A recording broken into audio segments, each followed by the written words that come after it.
Employment insurance. The federal budget, the recent federal budget, made it a lot easier for people who were previously self-employed to get into the system. For example, somebody who runs their own business, a woman who wants to start a family, can now get into getting EI benefits for maternity benefits. Here to explain the details is Carol Bazaire for our third segment. And Carol, of course, is the Vice President of Tax and Estate Planning at Mackenzie Financial Corp. Thank you, John. So in that example, Yes. Hopefully that was a good example, or maybe Perfect example. Perfect example. So let's go through that. So you're working. It's a woman, obviously, and you're running a business. And up till now, you weren't in the AI system. Right. As of the budget, you are, or as of the budget, Bill C-56, which passed last December. So it was the previous budget, but now it's just been ratified. I would be able to take maternity benefits of up to 15 weeks under the new EI system. I wouldn't be able to do that. Previously, I'd have to have the money saved up within my company to be able to fund me taking the time off. So under the new rules, there's 15 weeks maternity benefit, up to 35 weeks of parental benefits, up to 15 weeks of sickness benefits, or 6 weeks of caregiver benefits if, my mother gets really sick and I need to take some time off. So it does help. It's going to help a number of self-employed people. It's not for everybody. If you're not going to start a family or you're past that time. I think the proviso is it doesn't provide the ongoing income support that most people would expect from the EI system.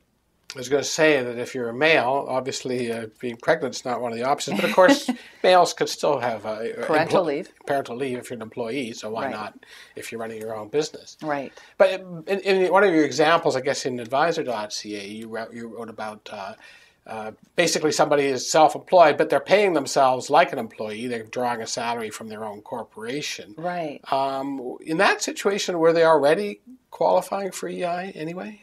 No, they wouldn't have been. Under the self-employed, because he's a sole proprietor, the example that I used was a gentleman who was running his own company, 100% share owner of the company, and he was paying himself about $70,000 a year. He had a lot of money within the corporation as retained earnings.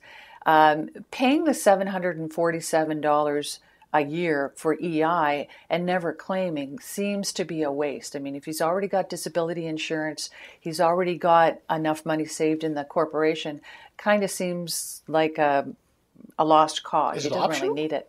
It's totally optional. People can opt in by April. They'd be able to draw benefits by next year if they opt in by April of this year. They have to be drawing at least $6,000 in income to qualify.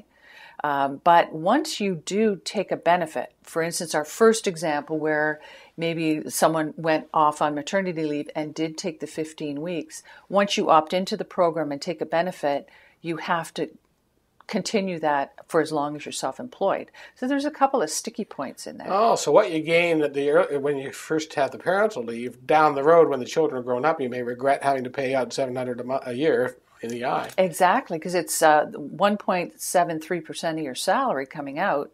It's not matched by your employer, by your company, so it's all yours.